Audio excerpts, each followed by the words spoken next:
siang. Selamat siang. Perkenalkan, nama saya Ayu Apriana Kai dengan NIM 201140132. Di sini saya akan menjelaskan tentang modul 3 yaitu prosedur pelaksanaan pembelajaran mikro. Lanjut. Baik, yang pertama pada bagian pendahuluan, di sini dalam pembahasan modul atau bahan pelajaran mandiri ketiga ini yaitu prosedur pelaksanaan pembelajaran mikro. Nah, secara khusus pokok bahasan yang akan difokuskan pada langkah-langkah kegiatan yang ditempuh dalam melaksanakan pembelajaran mikro. Nah, di sini apa yang harus dilakukan oleh calon guru atau para guru ketika melaksanakan pembelajaran mikro sehingga dengan mengikuti prosedur yang benar dapat berjalan dengan lancar dan memperoleh hasil yang memuaskan, yaitu meningkatkan mutu guru dalam keterampilan mengajarnya. Yang kedua, kompetensi yang diharapkan untuk dapat dicapai pada pembelajaran ini yaitu yang pertama, menganalisis dan memahami tahap-tahap persiapan sebagai pra pembelajaran mikro yang harus dilakukan oleh para calon atau para guru yang akan berlatih melaksanakan pembelajaran melalui pembelajaran mikro. Yang kedua, menganalisis dan memahami tahap pelaksanaan pembelajaran mikro sebagai bagian dari pendekatan pembelajaran untuk mempersiapkan, membina, dan meningkatkan keterampilan mengajar. Yang ketiga, memahami upaya tindak lanjut yang harus dilakukan oleh setiap peserta sebagai tahap akhir dari rangkaian kegiatan pembelajaran mikro. Lanjut. Nah, topik-topik yang akan dipelajari pada modul ini ada 3, yaitu yang pertama, persiapan pembelajaran mikro, yaitu akan mengidentifikasi dan membahas jenis-jenis persiapan apa saja yang harus dilakukan oleh setiap peserta yang akan melakukan proses pembelajaran mikro melalui pendekatan pembelajaran mikro. Yang kedua, tahap pelaksanaan pembelajaran mikro, yaitu akan mengidentifikasi dan membahas tahap kegiatan pokok yang harus dilakukan oleh setiap peserta yang melakukan pembelajaran melalui pendekatan pembelajaran mikro. Yang ketiga, tahap akhir dan tindak lanjut pembelajaran mikro, yaitu membahas kegiatan-kegiatan yang harus dilakukan oleh setiap peserta yang melakukan proses pembelajaran melalui pendekatan pembelajaran mikro sebagai akhir dari rangkaian pembelajaran mikro itu sendiri. Baik, yang berikut tentang persiapan pembelajaran mikro. Adapun tahap-tahap kegiatan yang harus dilakukan oleh kita sebagai guru dalam mempersiapkan diri untuk melaksanakan pembelajaran mikro meliputi kegiatan-kegiatan sebagai berikut. Yang pertama, memahami hakikat pembelajaran mikro, terutama berkenaan dengan pertanyaan-pertanyaan apa, mengapa, dan bagaimana pembelajaran mikro itu sebagai suatu pendekatan untuk mempersiapkan, membina, dan meningkatkan kemampuan guru. Yang kedua itu mempelajari dengan mendalam jenis-jenis keterampilan dasar mengajar yang akan dilatihkan dalam pembelajaran mikro. Misalnya jenis-jenis keterampilan tersebut terutama keterampilan yang bersifat umum yang bisa dilakukan dalam setiap kegiatan pembelajaran mikro. Yang ketiga, melakukan observasi sekolah atau kelas, tempat berpraktek atau latihan. Dimaksudkan untuk belajar langsung dari lapangan bagaimana proses pembelajaran itu dilakukan. Yang keempat, membuat persiapan tertulis atau perencanaan pembelajaran, yaitu membuat rencana pelaksanaan pembelajaran sama layaknya seperti rencana pelaksanaan pembelajaran pada umumnya. Yang kelima, membentuk kelompok, yaitu membagi peserta latihan ke dalam beberapa kelompok kecil sesuai dengan karakteristik atau model pembelajaran, yaitu model pembelajaran yang disederhanakan termasuk dalam jumlah pesertanya itu sendiri. Lanjut, ada ungkapan kata bijak bahwa tidak ada praktik yang baik tanpa ditunjang oleh teori. Namun tentu saja untuk menguasai teori saja belum cukup kalau tidak disertai kemampuan yang praktis. Nah, hal ini menandakan antara teori dan praktek keduanya itu sangat perlu dikuasai karena semuanya saling melengkapi. Oleh karena itu, sebelum secara praktis melaksanakan proses pembelajaran melalui pembelajaran mikro, terlebih dahulu kita harus menguasai konsep, teori, prinsip, karakteristik, tujuan dan manfaat dari pembelajaran mikronya itu sendiri. Setelah itu baru kita lakukan praktek sesuai dengan ketentuan yang ditetapkan. Nana Xiaodi Sukmadinata pada tahun 1997 menjelaskan teori penting yang dikuasai karena teori itu penting dikuasai karena teori memiliki 3 fungsi utama, yaitu mendeskripsikan, menjelaskan, dan memprediksikan. Fungsi mendeskripsikan sendiri dalam kaitan dengan hakikat pembelajaran mikro, yaitu untuk mendapatkan gambaran singkat dan utuh tentang pembelajaran mikro. Nah, yang kedua, fungsi menjelaskan yaitu untuk mendapatkan informasi atau pengetahuan yang jelas segala hal yang terkait dengan pembelajaran mikro, misalnya pengertian atau teori, tujuan, manfaat, prinsip maupun karakteristiknya. Dan fungsi yang ketiga yaitu teori adalah untuk memprediksikan, yaitu untuk membuat ramalan-ramalan, merencanakan, termasuk mempraktikkan kelebihan dan kekurangan yang akan muncul dari kegiatan pembelajaran yang dilakukan, serta memperkirakan antisipasi yang perlu dilakukan untuk mengatasi atau memecahkannya. Nah, pada bagian ini di sini dijelaskan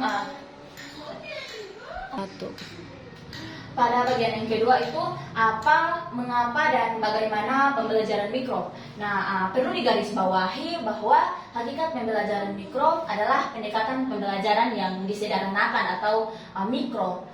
Menurut Theo Hung pada tahun 2005, tujuan penyederhanaan tersebut untuk menumpuk dan meningkatkan kecakapan keterampilan mengajar. Selanjutnya, menurut Theo Hung juga bahwa untuk diperolehnya tingkat kecakapan yang diharapkan atau standar, maka program pembelajaran mikro dirancang secara terstruktur, sistematis dalam bentuk yang pertama itu micro lessons, yaitu latihan atau pembelajaran yang hanya memusatkan pada bagian-bagian dari keseluruhan komponen dan keterampilan pembelajaran. Maksudnya bahwa sudah menjadi pengetahuan umum bahwa pembelajaran merupakan suatu proses yang kompleks karena mengintegrasikan beberapa komponen keterampilan dalam suatu proses secara terintegrasi. Yang kedua itu mikro periode, yaitu waktu untuk melatih setiap jenis keterampilan mengajar diperpendek dari waktu pembelajaran biasa seperti yang terjadi di kelas yang sebenarnya. Nah, ini juga sebagai realisasi dari hakikat pembelajaran mikro seperti yang dijelaskan sebelumnya, yaitu disederhanakan. Nah, salah satu contoh penyederhanaan tersebut yaitu dalam penggunaan waktu. Bila dalam pembelajaran biasa 1 jam pelajaran biasanya antara 35 sampai 40 menit, maka jika dalam pembelajaran mikro untuk melatih setiap bagian-bagian keterampilan dasar mengajar hanya berkisar antara 10 sampai 15 menit. Lanjut. Yang ketiga itu cyclical model, yaitu proses latihan yang dilakukan secara berulang-ulang sampai diperoleh penguasaan yang maksimal dari setiap jenis keterampilan yang dilatihkannya.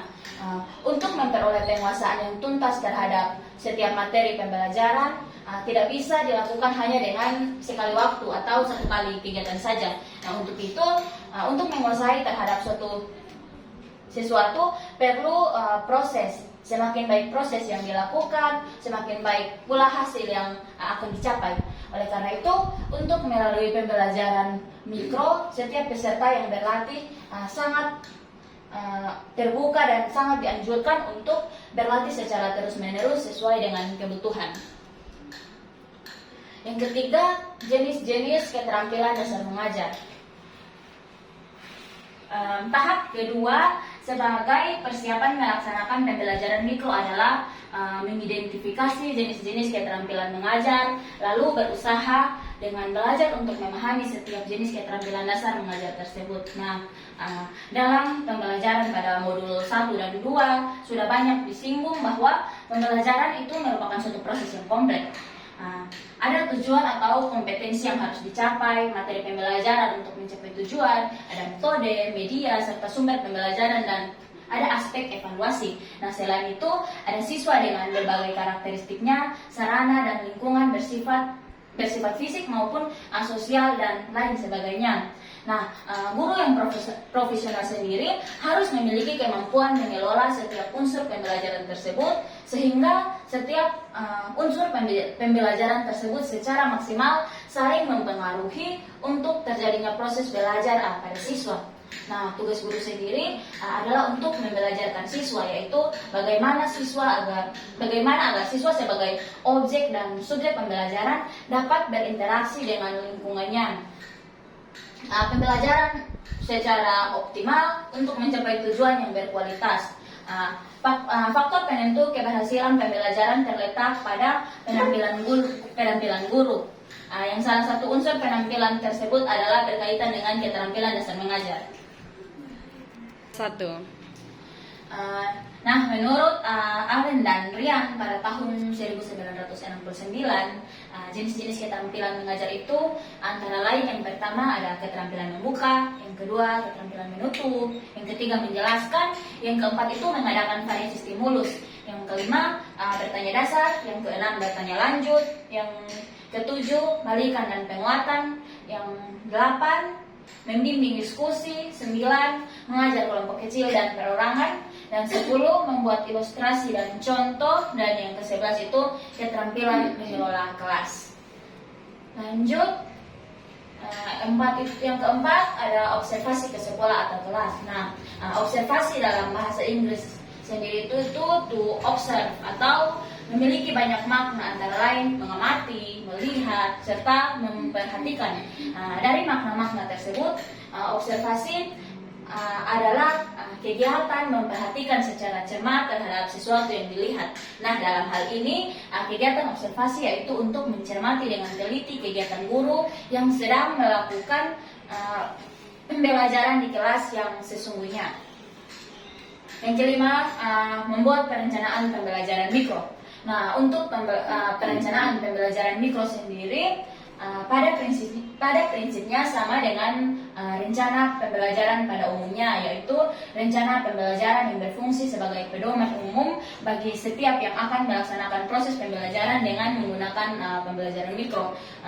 Untuk rencana pelaksanaan pembelajaran ada beberapa istilah yang dipakai dan sering kita dengar, seperti satuan pembelajaran, satuan kegiatan harian, silabus pembelajaran, rencana pelaksanaan pembelajaran, dan lain sebagainya. Pada kesempatan ini sebaiknya kita sebagai guru tidak mempertentangkan terlalu mendalam mengenai istilah-istilah yang digunakan itu, karena semuanya memiliki fungsi yang sama, yaitu persiapan mengajar tertulis sebagai pedoman bagi guru untuk melaksanakan pembelajaran. Yang keenam, membuat kelompok pembelajaran mikro. Tahap terakhir dari rangkaian persiapan untuk pelaksanaan pembelajaran mikro adalah pembagian kelompok. Nah, sesuai dengan karakteristik dan sifat pembelajaran mikro, bahwa setiap peserta yang akan berlatih melalui pembelajaran mikro akan dibagi ke dalam beberapa kelompok kecil dengan dipimpin oleh seorang pemimpin atau supervisor. Nah, setiap kelompok itu kurang lebih terdiri atau beranggotakan 7-8 orang. Nah, adapun setiap anggota dari masing-masing kelompok sebelumnya harus memperoleh penjelasan agar semua yang terlibat dalam proses pembelajaran tersebut memiliki persepsi yang sama. Nah, secara umum tugas atau peran setiap anggota kelompok dalam setiap kelompok itu bisa diatur sebagai berikut. Nah, orang yang pertama berperan sebagai guru. Terus 5 orang lainnya itu berperan sebagai murid atau teman sejawat karena sifatnya itu field teaching, dan 2 orang lainnya berperan sebagai observer. Yang berikut setting pelaksanaan pembelajaran mikro dapat kita lihat di sini. Di sini ada guru atau praktikan, siswa dan siswa, dan ada observer. Lanjut. Pada bagian tersebut menggambarkan tugas yang terlibat dalam pembelajaran mikro, yaitu pertama guru, yaitu sebagai seorang yang memerankan sebagai guru yang sedang melakukan latihan mengajar melalui pendekatan pembelajaran mikro.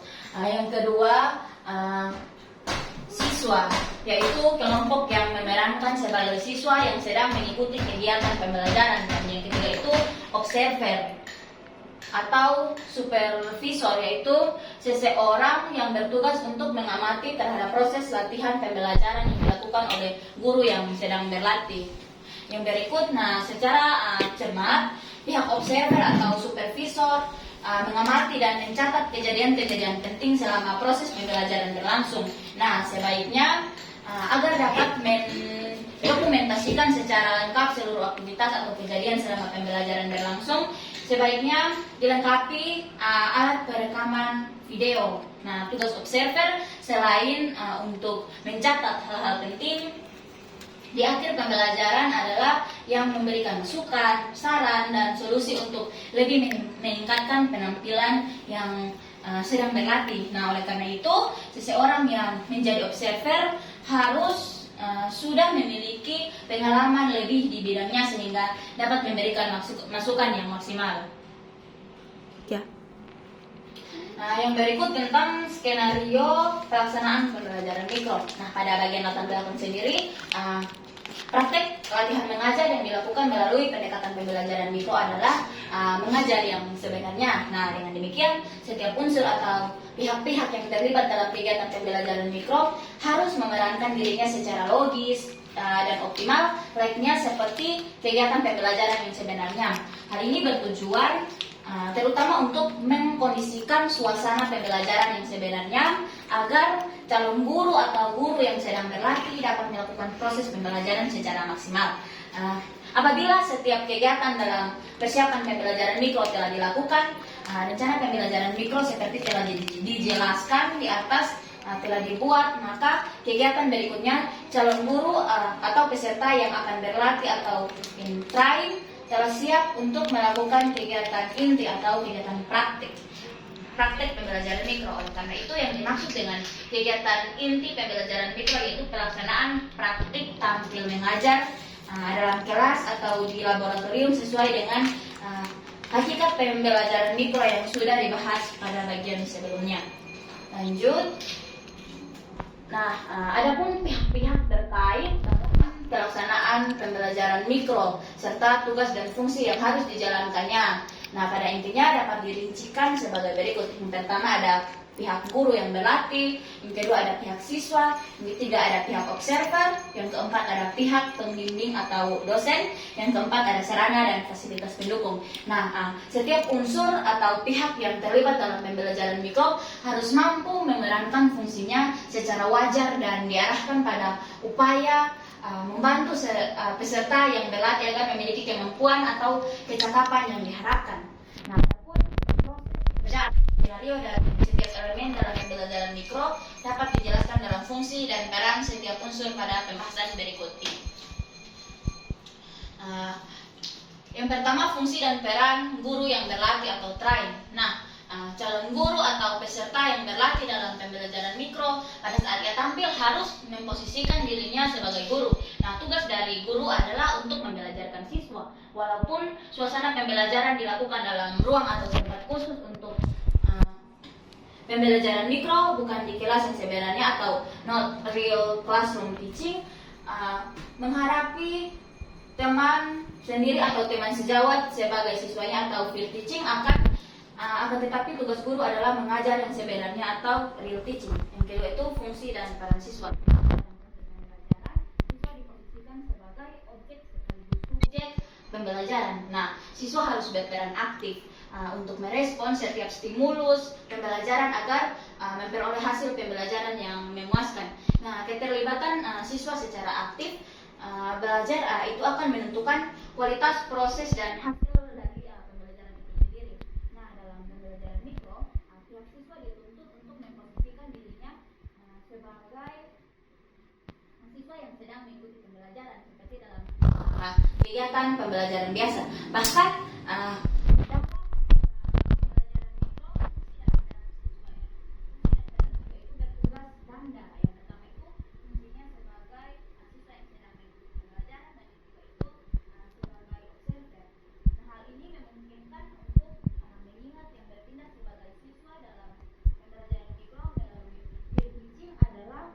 teman sendiri yang tentu saja sudah memiliki wawasan dan pemahaman terkait dengan jenis keterampilan yang dilatihkan oleh guru atau pembina.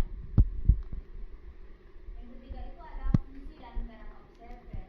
Nah, salah satu bagian dari tugas anggota kelompok dalam pembelajaran mikro dengan cara field teaching yaitu pihak observer. Nah, tugas dari observer sesuai dengan namanya adalah untuk melihat, memperhatikan, mengamati. Nah, seperti telah dijelaskan sebelumnya bahwa observasi dalam bahasa Inggris itu berarti to observe yang memiliki banyak makna, antara lain dikemukakan di atas yaitu melihat, memperhatikan, mengamati, dan makna sejenis lainnya yang bisa dipakai untuk tugas observer. Nah, samping untuk menunjang kelancaran tugas pihak observer, perhatikan beberapa ketentuan sebagai berikut. Pertama, format observasi. Format ini sangat penting sebagai panduan bagi observer dalam melakukan pengamanannya. Nah, melalui format observasi, pihak observer dapat mengetahui sejauh mana pihak yang berlatih telah mampu menerapkan jenis keterampilan yang dilakukannya. Isi format observasi tentu saja harus disesuaikan dengan setiap jenis keterampilan yang dilakukannya. Kedua, melihat dan mendengarkan. Nah, observer tidak berikut campur dalam intervensi ketika pembelajaran sedang berlangsung. Sesuai dengan fungsinya, observer hanya merekam apa yang dilihat dan didengar sesuai dengan format observasi yang dipegangnya. Nah, jika dianggap perlu di samping menggunakan periode observasi, pihak observer dituntut membaca catatan tambahan yang dianggap sebagai sesuai dengan pengalaman yang dimilikinya. Yang ketiga, fokus pada penampilan. Observer ketika melakukan tugasnya mengobservasi guru yang sedang berlatih hanya membatasi dan memfokuskan pada penampilan keterampilan yang sedang dilatihkannya. Nah, adapun unsur-unsur lain yang di luar fokus latihan apalagi menyangkut dengan unsur kepribadian sebaiknya diabaikan saja atau fokus on presentation, behavior, not on personality, characteristic, and judgments. Yang berikut fungsi yang keempat yaitu fungsi dan peran pendidik. Nah, dalam pembelajaran mikro yang bertindak sebagai pembimbing ialah dosen mata kuliah pembelajaran mikro atau pihak supervisor sesuai dengan fungsi, tujuan, dan kewenangannya. Nah, bila tugas observer dilakukan oleh pihak mahasiswa atau field group, maka mahasiswa tersebut sebatas pada mengamati guru yang sedang berlatih. Sedangkan tugas dosen atau pihak supervisor lainnya adalah memonitor seluruh pelaksanaan pembelajaran mikro itu sendiri. Nah, yang kelima, fungsi dan peran sarana atau fasilitas pendukung. Keberadaan sarana dan fasilitas untuk menunjang kelancaran pembelajaran mikro tidak kalah penting dibandingkan dengan unsur-unsur pembelajaran mikro lainnya seperti pihak guru, siswa, observer, dan pihak pembimbing. Tersedianya sarana dan fasilitas pendukung yang memadai baik secara kuantitas maupun kualitas akan menentukan tingkat kualitas yang dihasilkan dari pembelajaran mikro itu sendiri.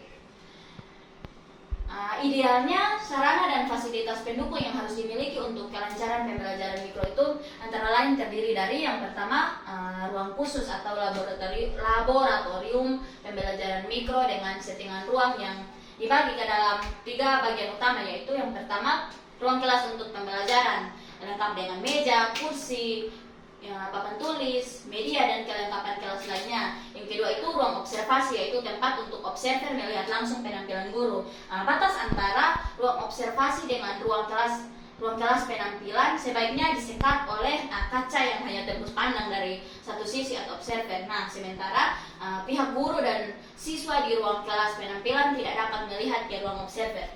Yang ketiga itu ruang teknisi yang akan mengoperasikan peralatan perekaman atau audiovisual. Dengan demikian ruang teknisi sama dengan ruang observer disekat oleh kaca yang hanya dapat dilihat dari satu arah, yaitu dari pihak teknisi saja. Yang kedua itu ada kamera perekam, yaitu kamera yang dipasang di dalam ruang kelas untuk merekam seluruh aktivitas guru dan siswa selama berlangsungnya pembelajaran mikro. Nah, jenis kamera yang digunakan sebaiknya adalah kamera otomatis atau mobile. Penempatan kamera diusahakan tempat yang netral sehingga dapat menjangkau seluruh area aktivitas dalam ruang kelas. Nah, dengan demikian kamera aktif mengikuti seluruh gerak-gerik guru ketika mengajar tanpa menggunakan operator atau kameramen. Hal ini penting agar tidak mengganggu situasi pembelajaran atau latihan yang sedang dilaksanakan. Yang ketiga ada ruang proyeksi, yaitu suatu ruang pembelajaran yang akan digunakan untuk mengatur ulang hasil rekaman pada saat guru berlatih mengajar. Nah, ruang proyeksi sekaligus juga digunakan untuk diskusi umpan balik dan melakukan pembahasan yang dianggap perlu sesuai dengan hasil latihan yang telah dilakukan. Nah, dalam ruang proyeksi sendiri sebaiknya dilengkapi dengan peralatan teknologi informasi dan komunikasi. Misalnya, seperangkat komputer dengan LCD yang selalu siap untuk digunakan. Ruang proyeksi itu sebaiknya juga tersambung dengan jaringan internet agar memudahkan untuk melakukan akses informasi untuk memperkaya bahan pada saat kegiatan umpan balik. Yang keempat ada ruang lab pembelajaran mikro sebagai tempat melatih keterampilan mengajar bagi calon guru dan para guru. Dalam waktu yang cepat harus dapat memberikan data atau informasi yang diperlukan berkenaan dengan gambaran penampilan peserta yang berlatih. Hal ini penting agar diskusi umpan balik bisa berlangsung dilakukan, tidak ditunda-tunda pada hari-hari berikutnya. Nah, penyampaian umpan balik yang dilakukan dengan cepat setelah berakhirnya peserta berlatih maka akan memberi dampak positif terhadap peningkatan kualitas penampilan peserta yang berlatih. Selanjutnya, tindak lanjut pembelajaran mikro. Nah, tahap terakhir dari rangkaian pembelajaran mikro adalah diskusi umpan balik dan program tindak lanjut. Untuk memperoleh hasil yang maksimal terhadap suatu jenis keterampilan yang dilakukan melalui pembelajaran mikro tidak bisa dicapai dalam suatu kali latihan, akan tetapi perlu waktu dan proses latihan yang berulang-ulang. Oleh karena itu, sesuai dengan karakteristik pembelajaran mikro yang untuk melatih penampilan guru, maka latihan tersebut harus dilakukan bagian demi bagian secara terisolasi dan berulang-ulang sehingga dapat memperoleh hasil atau kemampuan yang maksimal dan sesuai dengan apa yang diharapkan.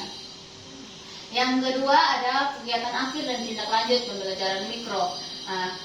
Kegiatan akhir dan tindak lanjut pembelajaran mikro yaitu kegiatan yang dilakukan oleh pimpinan atau observer, supervisor, atau pembimbing pada saat setelah selesai peserta berlatih melaksanakan proses pembelajaran melalui pembelajaran mikro. Nah, adapun rangkaian kegiatan yang dilakukan dalam kegiatan akhir dan tindak lanjut tersebut adalah sebagai berikut. Yang pertama itu memutar ulang atau playback hasil rekaman. Yang kedua, komentar dan diskusi umpan balik. Yang ketiga, evaluasi diri atau self evaluation.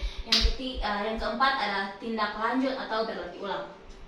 Nah, berikutnya tentang bagan pembelajaran mikro. Di sini ada perencanaan masuk pada tahap mengajar. Nah, pada mengajar ini dibagi menjadi dua, yaitu fokus pada keterampilan dan observasi rekaman.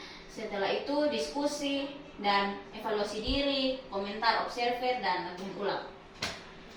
Nah, bagan di atas menggambarkan langkah-langkah umum yang harus dilalui oleh setiap peserta yang berlatih dan pihak-pihak yang terkait dalam pelaksanaan pembelajaran mikro. Nah, dengan mengikuti alur yang digambarkan pada bagan di atas dan dilaksanakan dengan pendisiplin, bertanggung jawab, dan profesional, maka model pembelajaran mikro dapat menjadi alternatif yang efektif untuk melakukan proses pembelajaran atau latihan penampilan mengajar. Nah, pertama, membuat perencanaan. Membuat perencanaan sendiri yaitu rencana pembelajaran mikro yang akan berfungsi sebagai pedoman umum bagi peserta yang akan berlatih. Yang kedua, kegiatan mengajar yaitu melaksanakan proses pembelajaran sesuai dengan rencana pembelajaran yang telah dibuat. Lanjut. Yang ketiga, fokus pada jenis keterampilan, yaitu guru yang berlatih mengajar melalui pendekatan pembelajaran mikro selalu memfokuskan pada jenis keterampilan yang dilatihkan. Yang keempat, diskusi yaitu proses membahas secara terbuka setiap aktivitas dan permasalahan selama pembelajaran atau latihan berlangsung. Dan yang kelima, latihan ulang, yaitu mengulangi lagi kegiatan latihan yang didasarkan pada hasil masukan dan rekomendasi yang telah diperoleh sebelumnya. Pada saat mengulangi lagi untuk melakukan latihan, proses yang ditempuh sama dengan proses awal, yaitu dari membuat rencana pembelajaran mikro, pelaksanaan dan tindak lanjut. Terima kasih, demikian hasil presentasi saya tentang prosedur pelaksanaan pembelajaran mikro.